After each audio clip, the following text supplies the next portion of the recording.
আসসালামু আলাইকুম, আমি আরিফ আশরাফ ইমেজ কথা বলছি ঢাকা ডিজাইনার থেকে। আজকে আমরা একটি স্পেসিফিক প্রোগ্রামে এসেছি।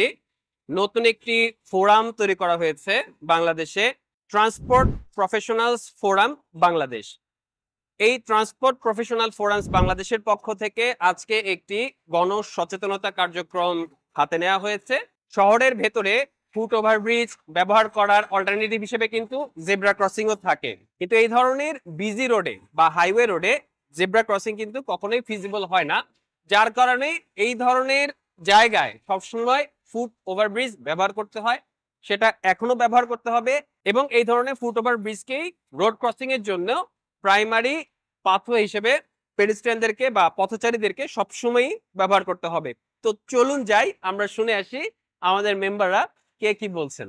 আসসালামু আলাইকুম। আমরা আমাদের ফোরামের পক্ষ থেকে পারপসফুলি আমরা এই জায়গাটাতে দাঁড়িয়েছি, কারণ এখানে আমরা দেখেছি যে আমাদের ঠিক পাশেই একটা ফ্লাইওভার আছে, আর একই সাথে এখান থেকে আমাদের যে নতুন র্যামগুলা হয়েছে ফ্লাইওভারের, ওই র্যামগুলা থেকে মানুষজন নামছে।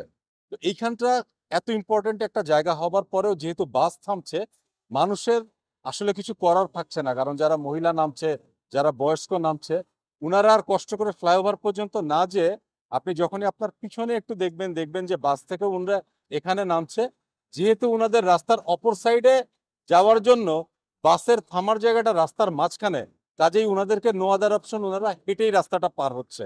তো আমি কয়েকজনকে জিজ্ঞেস করেছিলাম আপনাদের এমন কেন হচ্ছে, তো উনারা বললেন যে বাসটা যদি আমাদেরকে এমন একটা জায়গায় নামাতো যেখানে পাশেই ফুটপাত রয়েছে বা পাশে এমন একটা সিঁড়ি রয়েছে যেটা দিয়ে আমরা ফ্লাইওভারে উঠে পার হতে পারবো, তাহলে আমরা রাস্তাটা ব্যবহার না করে ফুটপাথ বা ফ্লাইওভারে বা ওভারব্রিজের সিঁড়িটাই ব্যবহার করতাম।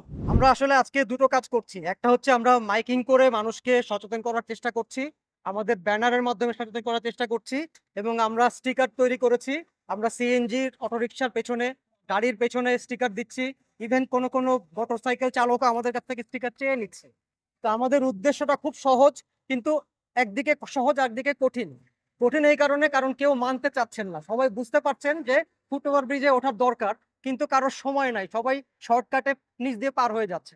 তো আমাদের অবজেক্টিভ হচ্ছে মানুষকে সচেতন করা, এবং আমরা কয়েকটি পয়েন্ট বলছি। একটা হচ্ছে ফুট ওভারব্রিজ বা জেব্রা ক্রসিং, একটা হচ্ছে ফুটপাথ ব্যবহার করা, রাস্তার ডান পাশ দিয়ে হাঁটা, ট্রাফিক সিগন্যাল অমান্য করে হঠাৎ করে হাত উঁচু করে রাস্তা পার যেন ওনারা না হন, বাস স্টপ ছাড়া যেন ওনারা বাস থেকে ওঠানামা না করেন, এবং মোবাইল ফোন স্ক্রিনের দিকে তাকিয়ে যেন ওনারা রাস্তায় না হাঁটেন বা ফুটপাথ দিয়ে যেন না হাঁটেন। তো এই 6টি প্রচারণায় আজকে আমাদের ক্যাম্পেইন। এটা আজকে প্রথম দিন। আমরা ঢাকা শহরের বিভিন্ন পয়েন্টে ইনশাল্লাহ টাইম টু টাইম করব। এবং আজকে শনিবার, আমরা দেখতে পাচ্ছি আজকে মিডিয়াম ট্রাফিক আছে। আমরা শুক্রবারে যখন লো ট্রাফিক তখনও করব, এবং যখন হেভি ট্রাফিক এরকম উইকডেতেও করব।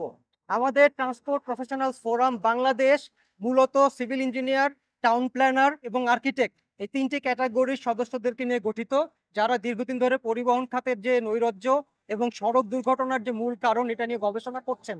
কিন্তু এই গবেষণাগুলোকে আমরা একত্রিত করে জনগণকে সচেতন করা এবং সরকারকে অবহিত করা, এবং ভবিষ্যতে আমরা পলিসি ফর্মুলেশন, স্কিল ডেভেলপমেন্ট এবং বিদেশি থেকে যারা প্রবাসী বড় বড় প্রফেশনালস আছেন এই খাতে, তাদেরকে নিয়ে আসা। আমরা এরকম কিছু বড় স্বপ্ন দেখি। আজকে আমাদের সেই স্বপ্নের অগ্রযাত্রায় প্রথম ধাপ। ধন্যবাদ। আসসালামু আলাইকুম। আমি একটু ফোরাম নিয়ে কথা বলতে চাই। ফোরামের শুরুটা নিয়ে, বাংলাদেশে এই ট্রান্সপোর্ট প্রফেশনালদের ফোরাম এখনো পর্যন্ত গড়ে ওঠেনি সেভাবে, বাট আমরা অনেক মেগা প্রজেক্ট করছি। আমাদের অনেক প্রফেশনালস আছে দেশে এবং বিদেশে। আমরা চেষ্টা করছি সবাইকে কানেক্ট করার এই প্ল্যাটফর্মে, যাতে আমরা মানুষের মাঝে যে এই মেগা প্রজেক্টের যে সুফলটা আমরা দিতে পারি। সরকার চেষ্টা করছে, এবং প্রফেশনালদের জায়গা থেকে আমরা এই চেষ্টাটা অব্যাহত রাখার জন্যই আমাদের এই ফোরাম সৃষ্টি। এবং আমাদের অনেক মিশন আছে, আমাদের অনেক স্বপ্ন আছে। ফুটওভার ব্রিজ ইউজ করার জন্য আমরা সচেতন করছি। আমাদের আরো অনেক অনেক অ্যাক্টিভিটিস আছে সামনে। আমি আশা করছি আপনারা সবাই আমাদের সঙ্গে থাকবেন। Thank you.